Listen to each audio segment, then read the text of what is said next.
कभी करती हैं मुलाकातें, कभी करती हैं मुलाकातें, कभी यादों में बरसातें, किताबें करती हैं बातें, किताबें करती हैं बातें। मन की गहरी झील में कूद जाती हैं कभी, सोच के दरिया के संग संग बहती जाती हैं कभी। चाहे शाम हो या हो रातें, किताबें करती हैं बातें।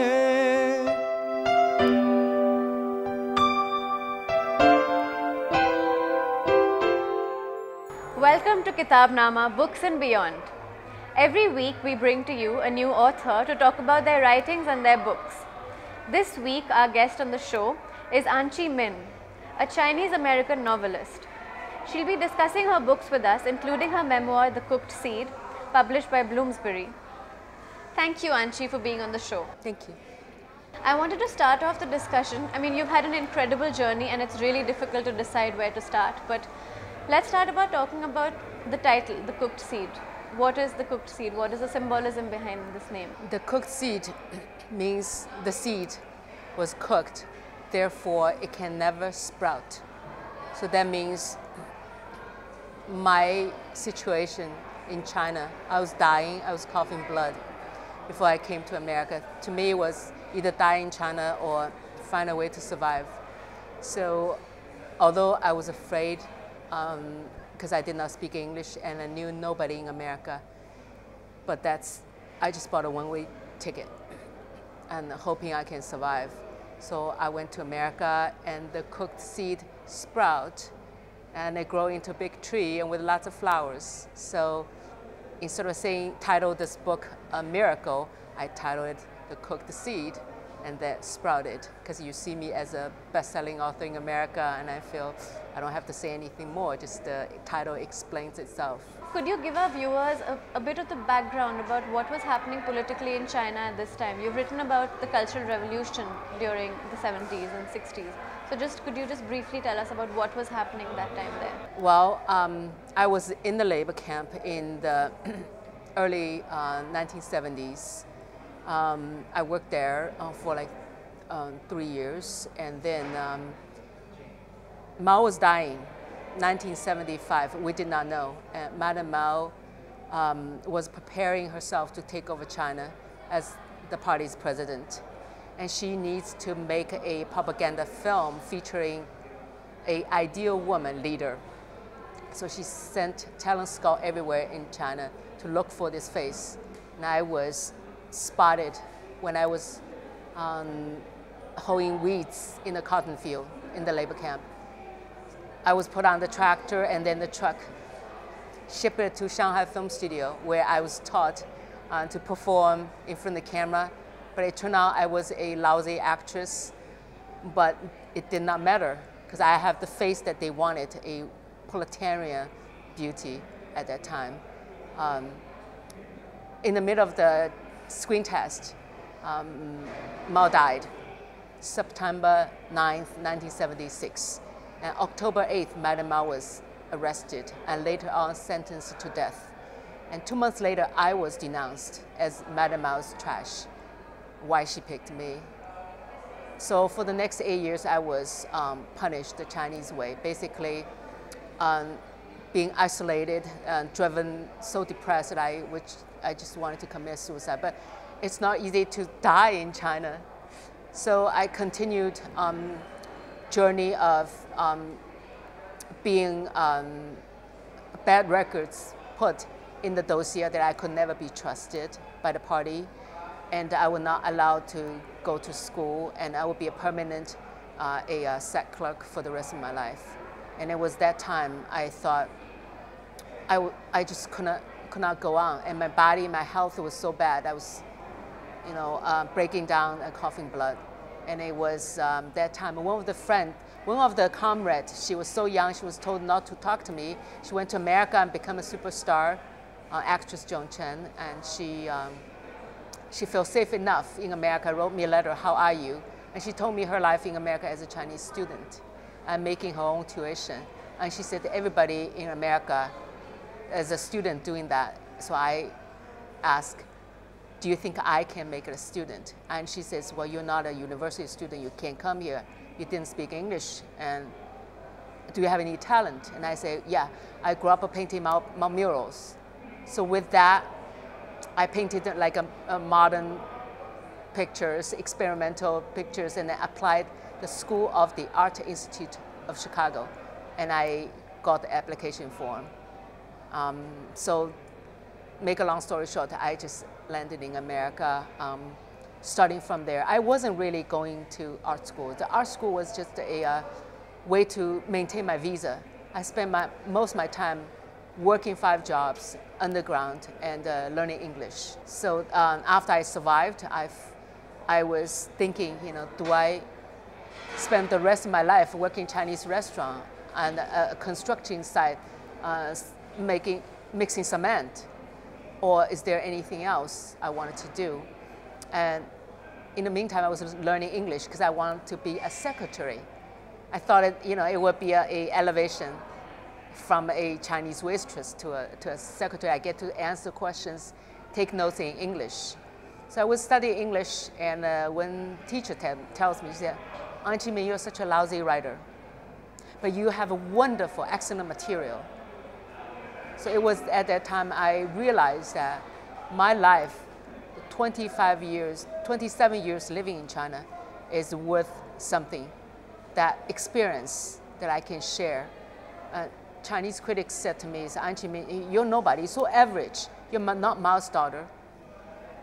Yes, my father worked in a printing shop as a laborer as I was growing up. My mother worked in the rain boots factory. So I thought, I'm average, yes. I represent the 90% of the Chinese grassroots people. So I guess that's what I wrote, starting with Red Azalea. So it was about my experience growing up in China, that 27 years, what happened in China. And because I was in America, I feel very, I gained a voice that I did not have in China. So I can write all these inner feelings, what happened without being afraid that I will be prosecuted or anything. So after Red Azalea became an international bestseller, I was offered to write the next book right away, but I couldn't because I didn't live it. So it took another 25 years to write the next memoir, The Cooked Seed. So The Cooked Seed is about my life living at the bottom of American society, and started from the bottom up and became America's best-selling author. So that says a lot of America is a combination of hell. I went through hell in America, but also I was so blessed. And was it a conscious choice to write in the English language? No, I had no choice because I wanted, the purpose of writing was not be a writer. It was just to learn English. It's just, I didn't have American life. I did not have any material to write. The only material I have was stories back home.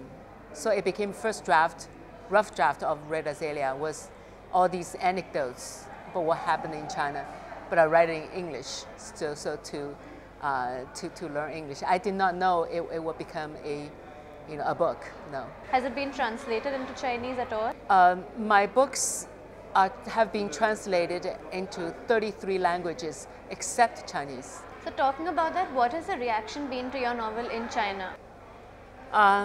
Two kinds of reactions. The critics' reaction was bad because they say, Auntie Min, you just insult China. You pull down your pants, so you get by the foreigners. And it was very, very, they are very angry about that. But with people who lived, suffered the same, they come to me crying and said, thank you for making a record of it, because that was our life. Our youth was stolen. And in China, you just cannot put it down in words. And you can write about Cultural Revolution, but not at this depth. because it hurts. Is it easily available to buy in China? It's not available in China, but I've seen a underground translation, a copy, and the author, the translator was so good. I knew that this person, whoever translated it, lived through the same I lived through. It was a very wonderful, passionate translation. So I didn't mind about the copyrights, because I thought if I could just share. So what's your relationship with China right now? Do you go there? How often do you visit it? And when was the last time that you were there? I became China's hero again. It was like last month. I was calling China, a sick friend, and he says, "Oh, I saw you on news, on CCTV, which is China's central television. That's a state-controlled media." With a viewership of a billion. And I said, I cannot be. They said, no, it's you. It's online. Just go and click. So I found it. It was online. And they featured the cooked seed. Because they found that my book described the immigrant experience from the bottom of American society and make it all the way to the top. And it's very inspiring. So they figured, the Chinese Communist Party figured that I can use it to inspire all these people in despair, people in China moving from countryside to the city, and who are very in a very bad situation. They can't go home and can't go move on, and it's despair. So, Cooked Seed, this book reflects that type of life, but survived. So the sentence that in the book they liked the most was when I said, and after all the incidents of I being, terrible time in America, I said, I could be defeated, but not conquered.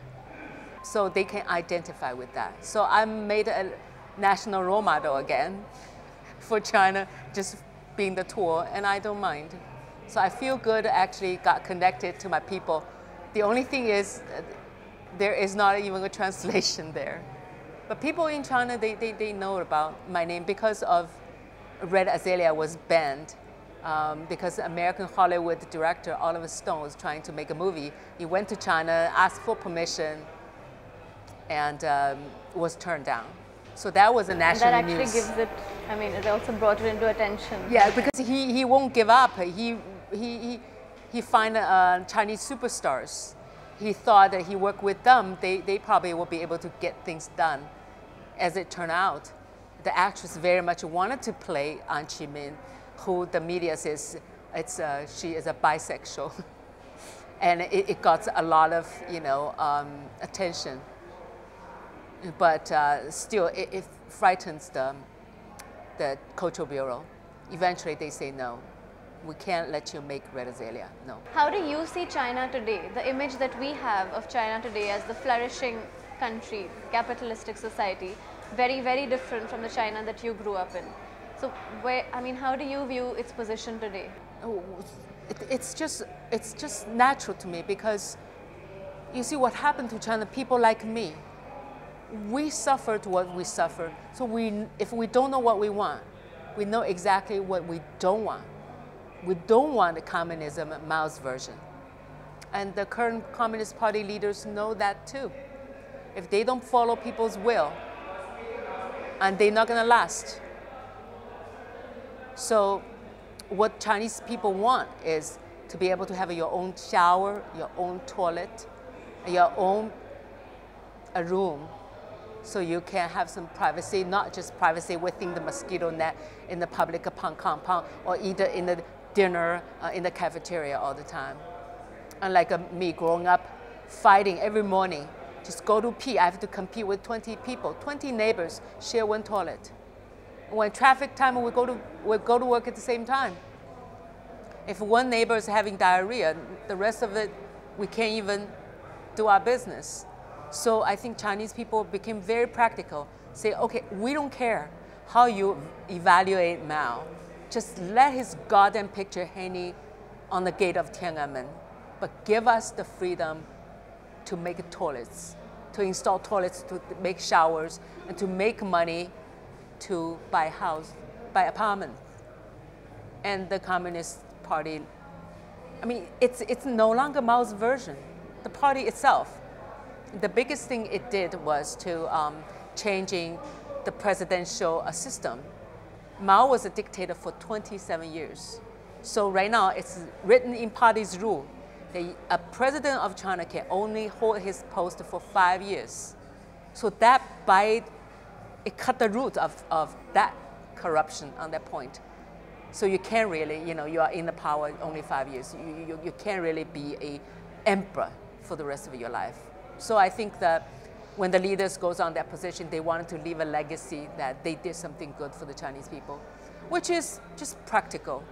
Make a life easier, instead of using water from the well, we build faucets, toilets, faucets, apartments.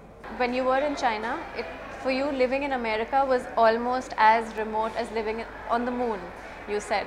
So how was it when you actually went there? Could you talk a little bit about your initial experience in America? Because you arrived there without any knowledge of the language at all. You said it took you 6 months to train. So how did you cope with that? The great experience was that in America you can do anything. Like I was not a writer, but the moment I realized I have a good material and I can't get a publisher, I can't get an agent, and the only way to get it is to go on competition. So I apply. I don't have to be Mao's daughter to apply for a literary competition. So I competed and I won and I'm published. So if you're a gold medal material, America would want you.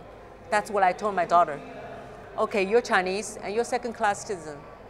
I think people in India, Indian Americans too, because if your child scored the full score on the set, which is 2,400, you still won't get to the elite school compared to like a Latino and a black. They can score like a 1,500 or 1,800, they go to elite school. That's our reality. So I told my daughter, so you're second-class citizen. But if you make yourself so good that you're so useful that American society can't do without you, and you earn them a gold medal, and they will give you a green card. They will give you a position in elite school. And she went to Stanford. Lastly, I just want to ask you, do you believe there's any radical writing coming out of China today? If we were to know more about this regime in China, what would you recommend to us?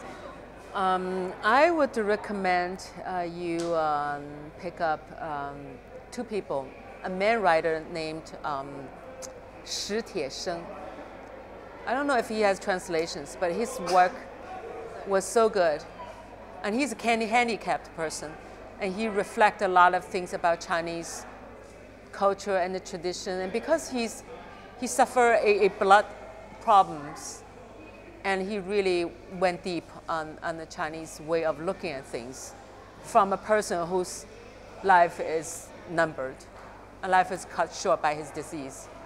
And for a woman writer, I would recommend Chi Li. She's an author from Wuhan, and she writes small people's issues. Like she's write about how difficult to be a child in China. You don't have a childhood, and her experience with her daughter.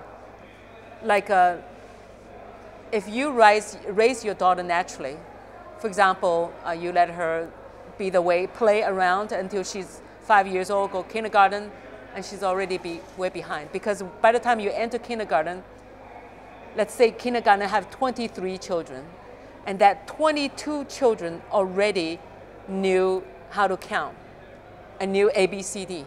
And your child know nothing. So the 3 children who did not know anything, the teacher is gonna take care of the majority. They're gonna move on, focus on this big group. So these children who grow up naturally, quote unquote, they're left behind since kindergarten, and then will be behind elementary school, middle school, high school, and college. So if you're one step behind, you're a step behind for life. So that's a very frightening competition issue for the Chinese parents and for the children. They have no time to play, especially if you have a child who's kinda not that smart. So I think my daughter, she's a bit slower. People call her slower, but in America, she's got to give a chance. Because a lot of people they learn at their own speed. Sometimes, you know, you go slow, but when you accelerate, you go fast. But in China, no, you either push and make through, or you'll be left with no opportunities. So it's very threatening in China, but it's survival of the fittest. Thank you so much, Anji, for being with us today. It was a great pleasure talking to you. You've told us about so much that we need to know about and need to think about. I hope it gives our viewers something, you know, to think about today. Thank you so much for being with us. My pleasure too. Thank you.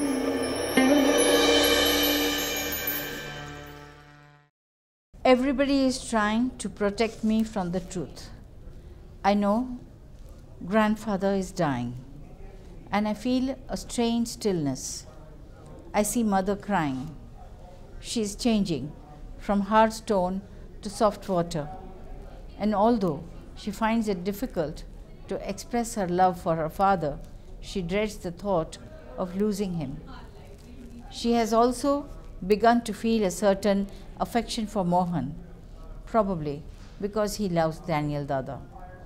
They help each other cook and talk about him, and she feels she now knows her father better through Mohan. Through him, she finds out that Dada loves the memory of her mother and needs to free herself from the guilt of her death, and feels a stirring of love for him. I know that everything has an end. Nothing lasts. The walls around the city fall into the dry riverbed, weakening fortresses, open doors, watchtowers without eyes, empty nests. Money hopes Dada's end will come without much suffering. We suffer a bad end because of the sins of our last life. She says because Daniel Dada will have a painful end in his next birth because he has given pain to Leah in this birth. Mother says, our God punishes those who break a commandment. They cover his eyes with earth from Jerusalem. I take some in my fingers and sprinkle it over his eyes. Brown, dry earth of the promised land, textured exactly like that of my surrogate motherland. Yards of white cloth stitched on the sewing machine by mother, granny and Auntie Hannah. His shroud, the pantaloons, the long coat, the kamarband and the cap. They put white socks on his feet and tie a sprig of fragrant leaves on his hands with a handkerchief. He is now ready for his last journey. Hands dusty with the earth of both lands and wet with my tears, I wonder about Jerusalem. Samuel stands still like a statue over the grave, the wax from the candle burning his hands. I want to ask him from where we come and where we go. We do not know from where, but we know why. From sure death, expulsion, exile, homes broken, disrupted, burnt from ruin to ruin with a hidden book. The book lost in the shipwreck, eyes watching King Solomon's golden temple, the Exodus, crossing the sea, the 10 lost tribes calling out to one another in lonely faraway lands. A long journey into the dark night, following the Silk Route from Yemen, Rome, Spain, Naugao, pressing oil from coconuts under the sleepy eyes of hawks, before Christ, after Christ, the story of exile, the book lost in the Arabian Sea, closing in on the freedom of our minds, our breath, our thoughts, our prayer to the God without a face in the land of eyes. Jerusalem with the golden stones, eyes swimming like fishes in the turquoise sea of Galilee. The story repeats itself. Farewell. Leave everything and start all over again. Circumcise your sons. Observe the Shabbat. Skins mingling, mixing, changing color.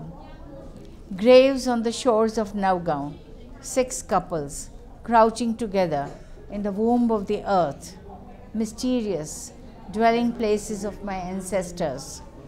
I am just a steed. I am just the seed of a buried tree.